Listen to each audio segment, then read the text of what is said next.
오늘은 부활주일입니다.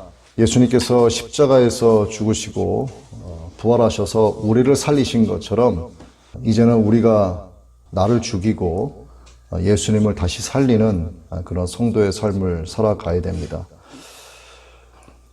오늘 우리가 본문을 읽었죠. 요한복음 11장 25절 26절 나는 부활이요 생명이니 나를 믿는 자는 죽어도 살겠고 무릇 살아서 나를 믿는 자는 영원히 죽지 아니하리니 이것을 네가 믿느냐, 이렇게 예수님께서 말씀하셨습니다. 우리가 믿으니까 예수님을 믿는 것이고 또 예수님을 믿으니까 우리가 부활 생명을 믿는 것이죠.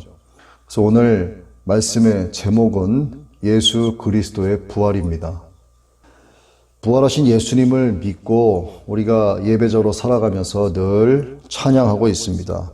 부활의 첫 열매가 되신, 잠자는 자들의 첫 열매가 되신 예수님을 따라서 믿음 안에 있는 우리도 부활 생명으로 나가게 될 것을 믿고 또 이것을 우리가 불변의 소망으로 삼고 하루하루 살아가고 있습니다.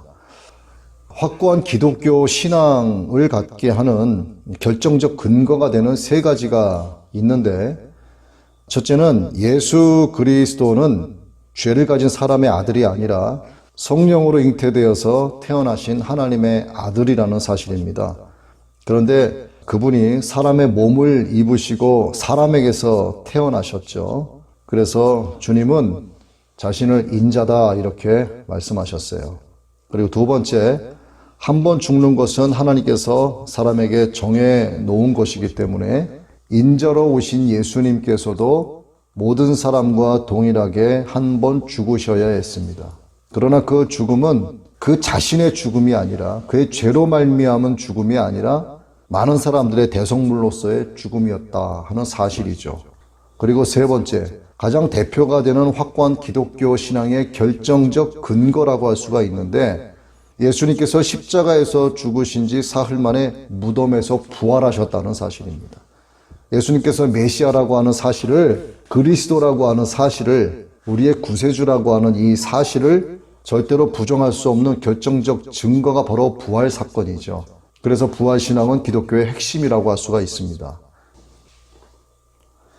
부활하신 예수 그리스도를 만나야만 비로소 최고 신앙 수준이라고 할 수가 있습니다. 믿음이 있는 성도라면 십자가 은혜의 복음에서 머무르는 게 아니라 생명 부활의 복음으로 도약해야 되는 거죠. 그래야만 주님의 신부다, 우리가 그리스도의 신부다 이렇게 말할 수 있는 겁니다. 십자가 대속의 은혜를 넘어서 생명의 부활로 나가는 이 믿음이 기독교 신앙의 최고 수준이다 이렇게 말할 수 있는 거예요. 예루살렘에 처음으로 교회가 탄생했을 시기에 그 당시의 성도들은 매우 심한 박해를 받았죠. 자기들이 십자가에서 처형시킨 예수를 메시아라고 주장했기 때문이 아니라 죽음에서 부활하신 예수님이 구세주다, 그리스도다 전했기 때문이죠. 예수님을 믿으면 예수님과 같이 부활해서 영생에 이르게 된다는 그런 이야기를 했기 때문입니다. 즉 그들이 박해를 가하는 이유는 예수님의 십자가 죽음에 대한 해석 문제가 아니었다는 뜻이에요. 예수님을 죽게 한 자들에게 있어서 예수는 이미 죽은 자로 남아있는 상태였기 때문입니다. 그래서 그들에게는 예수가 왜 죽었는지, 어떻게 죽었는지는 중요하지 않았어요. 그저 죽었다는 그 사실만이 중요할 뿐이었습니다. 그 죽음의 대속의 죽음이라고 하는 의미를 부여하거나 또 그렇게 해석을 한다고 해도 그들에게는 일단 예수의 죽음까지만 사실이었어요. 그런데 문제는 예수가 부활했다 이거야. 예수 추종자들 외침이 그들의 귀에 들려오기 시작한 것이 그들의 비위를 거스르기 시작을 한 겁니다. 이에 대해서는 난무한 어떤 아전인수격인 해석이든 또 생사를 가리지 않는 외침이든 관계없이 예수님을 잔인하게 죽인 그들의 입장에서는 예수님의 부활에 관한 이 문제에 있어서만큼은 절대로 관대하게 넘어갈 수가 없었어요. 왜? 그들에게 있어서 예수라는 사람의 이야기는 다시 말씀드리지만 그가 죽은 것까지만 사실이었기 때문입니다. 예수님의 부활 사건 이전까지 오순절 성령의 임재 사건 이전까지의 제자들이 어땠습니까? 예수님의 체포 사실에 두려워했고 자기들에게도 피해가 올까 싶어서 은신하기도 했죠. 그러나 부활하신 주님의 승천 이후에 몸을 사리던 제자들에게 불같은 성령에 임하게 되자 담대해졌죠. 그래서 그들은 거리에 나가서 외치기 시작을 했습니다. 너희가 죽여서 무덤에 장사한 예수가 다시 살아났다. 너희가 죽여서 무덤에 장사한 예수님이 다시 살아나셨다. 이렇게 외치기 시작을 했습니다. 그야말로 말도 안 되는 상황이 일어나기 시작을 한 거죠. 예수님을 죽인 자들의 입장에서는 예수님이 부활했다는 그 외침은 명백한 유언비어에 불과했습니다. 악에 찬 이단 괴수들의 민심 선동에 불과했던 거예요. 예수를 재판한 유대사회 최고의 법정인 산헤드린을 향한 도전이라고밖에 그들은 여겨지지 않았습니다. 그리고 결정적으로 이것은 하나님에 대한 신성 모독이다, 이렇게 판단을 했던 거죠. 산헤드린의 구성원은 70명. 이 70명은 대제사장을 정점으로 하는 그들 사회의 최고 수준의 율법 학자들이 주축을 이루고 있었죠. 그들이야말로 백성의 존경을 받는 자들, 감히 경시할 수 없는 그 당시에 존귀한 어른들 아니었겠습니까? 깊게 박혀서 빠지지 않는 돌과 같은 어떤 기득권을 가진 세력들이었죠.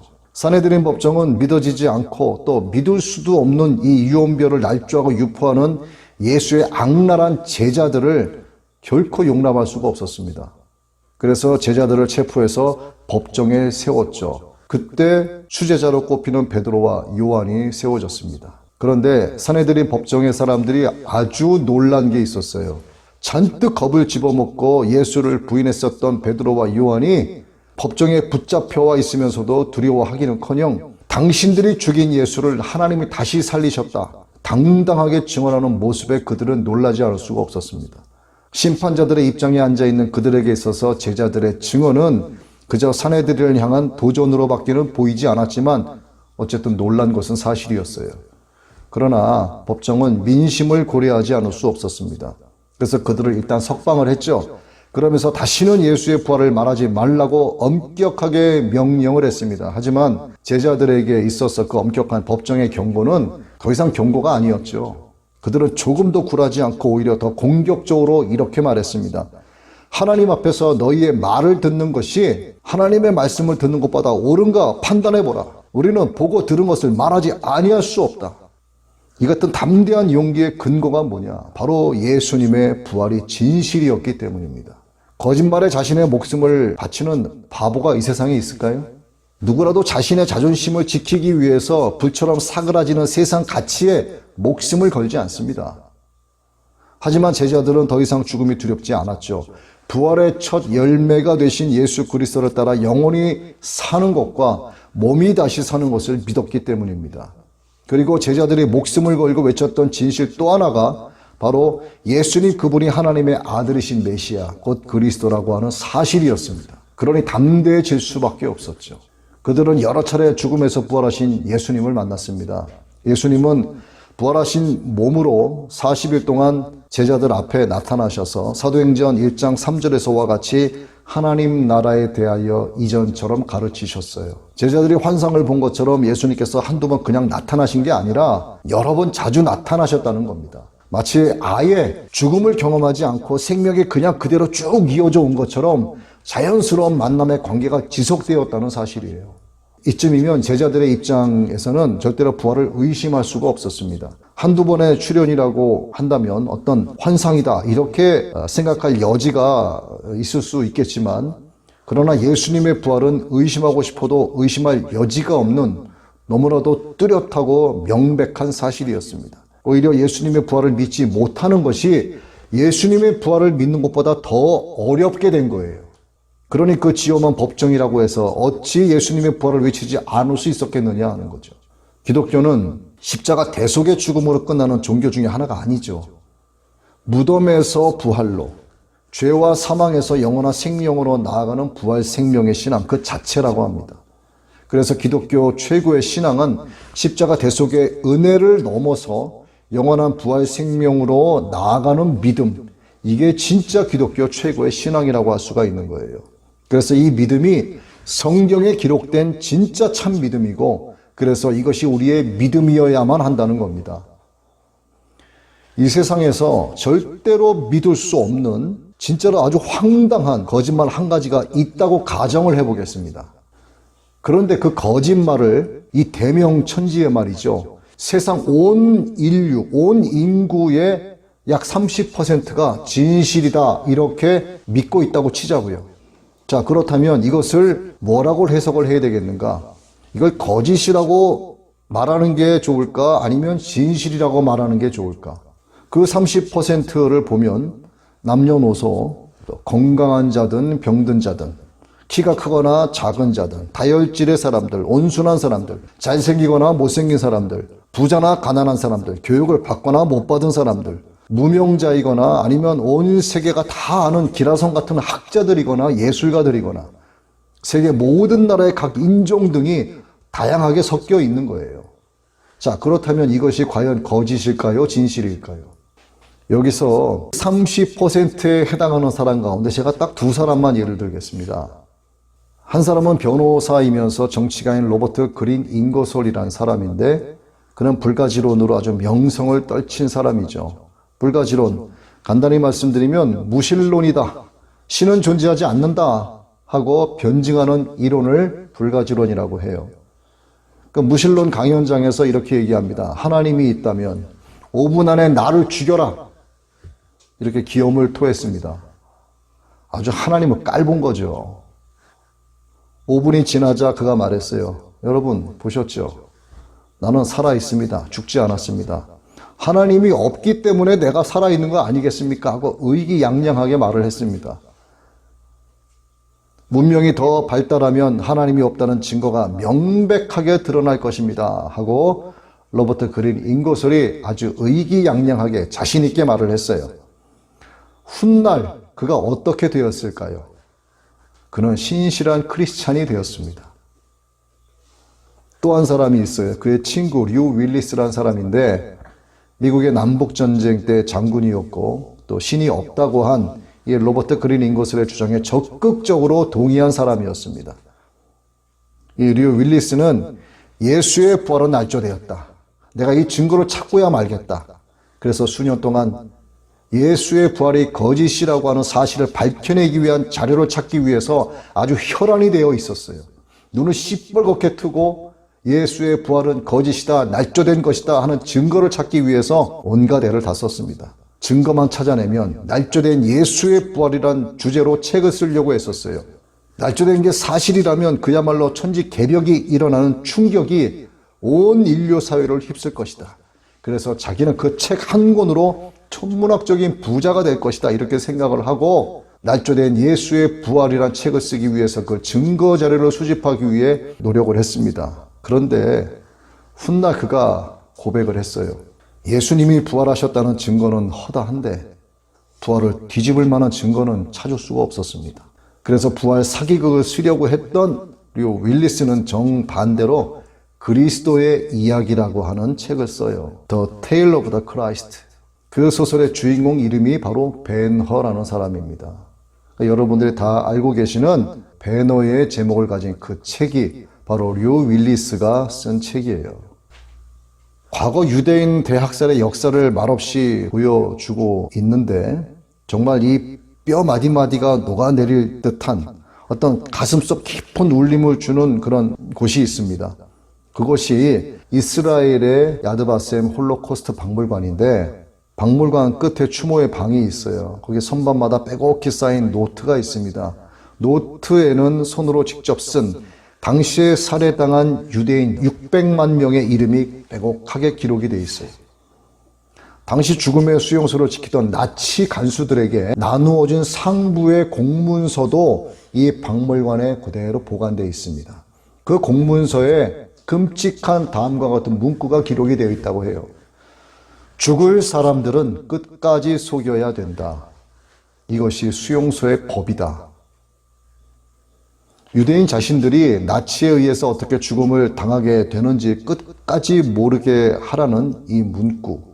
이거를 생각할수록 인간의 잔인함과 완악함에 대해서 경악을 금치 못하게 됩니다. 사탄이 개입되어서 조종을 하고 있기 때문이죠. 거짓을 진실로 겹겹이 포장해서 이것을 따르는 자들을 유황불 지옥 불못의 사망으로 이르게 하고 진리를 거짓이라고 속여서 이것을 따르는 자들을 이를 갈며 술 피우는 차갑고 어두운 곳으로 사탄이 끌고 들어가려고 하는 거죠. 사람들은 영원한 형벌의 끝자락으로 끌려가면서도 그 끝에 이르기 전까지는 그 길 끝에 자기를 기다리고 있을 것에 대해서는 생각하지 않습니다. 그 길의 과정이 너무나도 달콤하고 넓고 편하기 때문에, 그저 먹고 사는데 급급해 있기 때문에 다른 건 생각할 겨를이 없는 거예요. 그런 상황에서 이 길 끝이 어떠하다는 것을 생각한다는 게 그들에게는요, 그저 쓸데없는 시간 낭비밖에 안 됩니다. 그리고 그 결과가 인생의 과정만큼 좋을 것이다 라고 생각을 하거나 또는 죽으면 끝이다 이렇게 생각들을 하죠. 그래서 그들은 이 길 끝이 멸망이라고 말해줘도 귓등으로도 들으려고 하지 않습니다. 인생길을 곧 터질 핵폭탄을 배낭에 짊어지고 가는 것과 다를 바 없다고 할 수가 있어요. 인생길 끝에 가면 터져버리는 거예요, 그냥. 그들은 그렇게 죽는 순간까지 사탄에게 속고 갑니다. 하지만 죽음이 임박하고 경각에 다다르게 되면 무서워하고 불안해하죠. 그 혼이 자기의 갈 곳을 비로소 알게 되기 때문입니다. 사탄도 죽음의 수용소를 지키던 나치 간수들에게 나누어준 상부의 공문서 내용처럼 항상 사람들을 속이죠.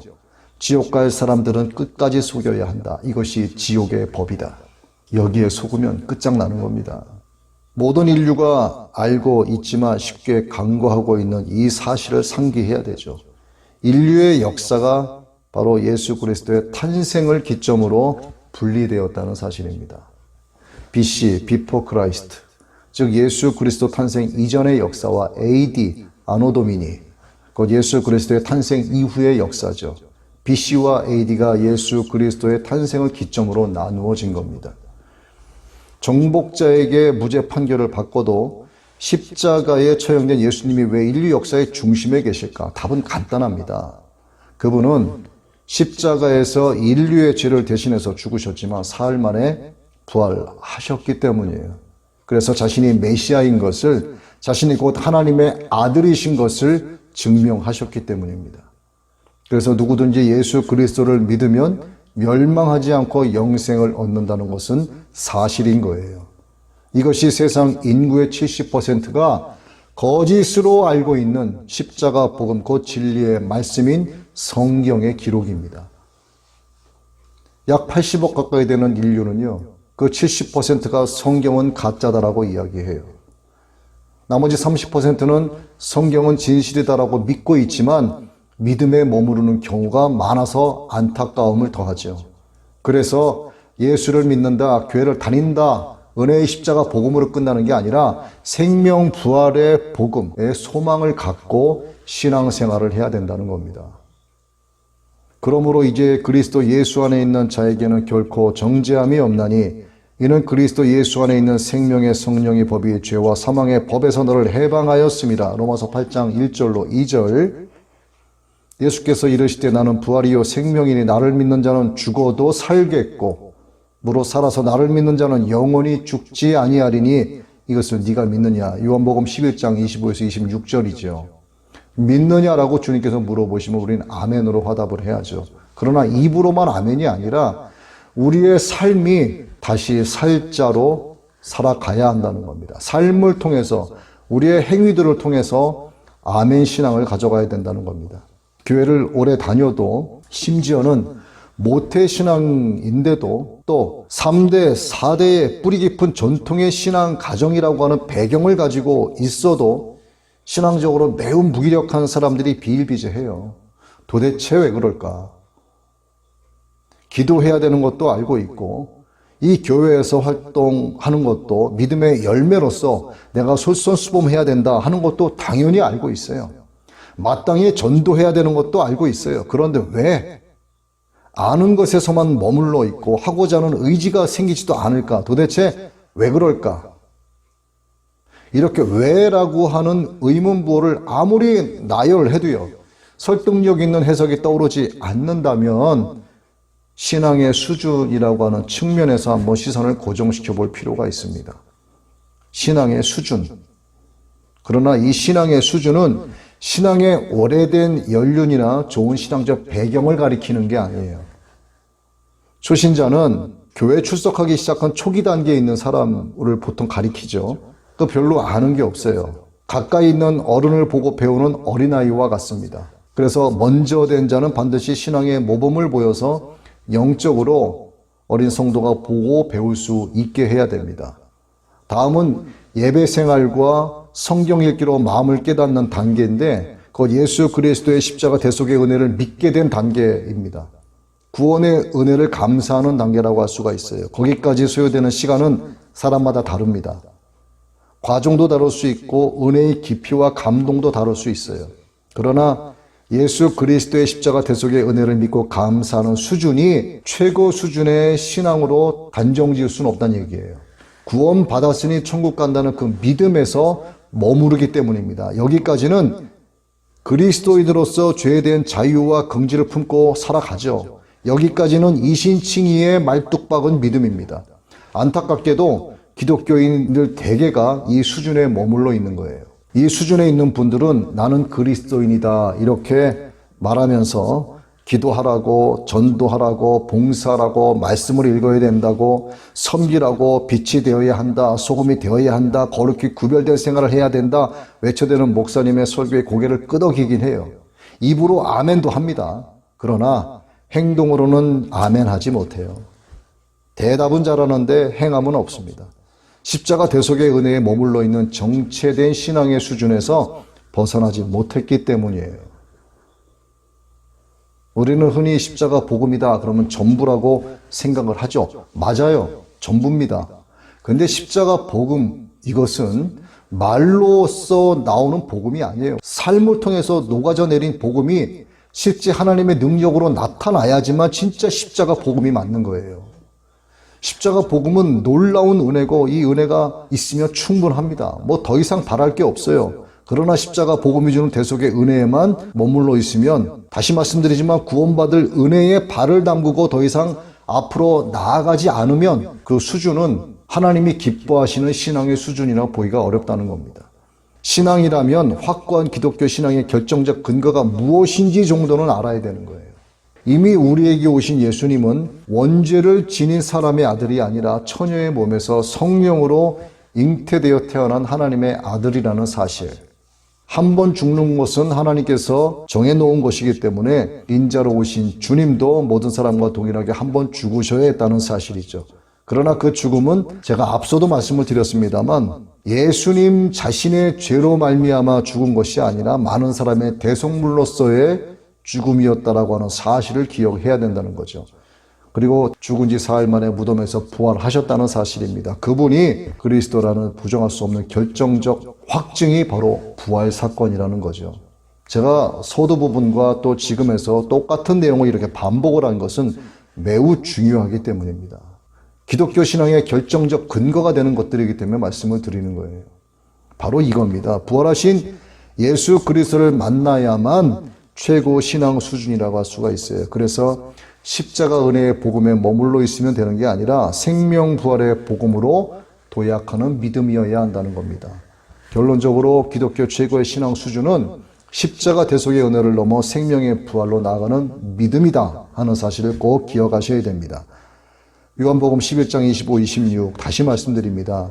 예수께서 이르시되 나는 부활이요 생명이니 나를 믿는 자는 죽어도 살겠고 무릇 살아서 나를 믿는 자는 영원히 죽지 아니하리니 이것을 네가 믿느냐. 기독교는 십자가 대속의 죽음으로 끝나는 종교가 아니고 무덤에서 부활로, 죄와 사망에서 영원한 생명으로 나아가는 생명 부활 신앙이죠. 그래서 기독교 최고의 신앙은 십자가 대속의 은혜를 넘어 다시 말씀드리지만 생명의 부활로 나아가는 믿음이어야 하는 겁니다. 믿음과 행위에 대한 이 세부 사항들이 성경에 기록이 되어 있죠. 그 세부 사항들은 믿음으로 말미암아 우리의 삶에서 나타나는 신앙인의 전인격적인 삶입니다. 그러나 그 어떤 중요한 세부 사항들이라고 해도 예수 그리스도와 십자가의 죽음 그리고 부활과 영원한 소망이라고 하는 이 중요한 키워드가 배제되면 구원도 영생도 있을 수 없는 거예요. 이제 말씀을 맺겠습니다. 하나님은 우리에게 그리스도 외에 구원받을 만한 다른 이름을 주지 않으셨어요. 그래서 철학, 종교, 과학, 문화 그 어떤 것도 우리를 죄와 사망으로부터 구원할 수가 없습니다. 오직 그리스도를 부정하는 종교 혼합주의와 종교 다원주의도 성경적이지 않은 거예요. 오직 예수 그리스도, 오직 하나님의 아들, 오직 십자가에서 많은 사람의 대속물로 자기의 목숨을 내어주시고 사흘 만에 부활하신 예수 그리스도만이 길과 진리와 생명이 되는 것이고, 그분을 향한 믿음만이 생명 부활로 나가는 참된 믿음이라고 하는 사실을 기억해야 됩니다. 모든 사람은 범죄해서 하나님의 영광에 이르지 못했고, 우리의 마음은 어두워져서 하나님께 감사와 영광을 돌리지 않습니다. 도리어 하나님의 영광을 썩어질 우상으로 바꾸죠. 하지만 하나님은 우리가 아직 죄인 되었을 때 우리를 사랑하셔서 독생자 예수 그리스도를 화목 제물로 내어주셨습니다. 예수님은 하늘의 영광된 보좌를 비워두시고 이 땅에 오셔서 십자가에서 죽기까지 하나님의 뜻에 순종하셔서 다 이루신 뒤에 십자가에서 죽으셨고 사흘 만에 부활의 첫 열매가 되셨습니다. 예수님의 그 부활을 통해 우리를 의롭게 하신 것이죠. 이것이 십자가와 부활 복음의 핵심입니다. 한국교회는 영적인 생명력을 회복해야 되고 예수 그리스도 생명의 복음이 설교 속에서 되살아나도록 해야 합니다. 세상 지식이나 윤리 도덕을 듣기 위해서 사람들이 교회에 오는 게 아니죠. 이 사실을 모든 목회자들은 깊이 인지를 하고 있어야 됩니다. 죽을 죄로 인해 죽을 수밖에 없는 우리 인생에 가장 필요한 것은 현란한 수식어, 현란한 수사로 가득한 그런 설교가 아니라 예수 그리스도의 생명의 복음을 전하는 진리의 말씀 선포가 되어야 한다는 거죠. 오늘 여러분 모두에게 십자가 대속의 은혜를 통한 예수 그리스도의 생명 복음과 이를 넘어 생명의 부활로 나아가는 불변의 소망으로 충만한 삶이 되시기를 예수 그리스도의 이름으로 축원합니다.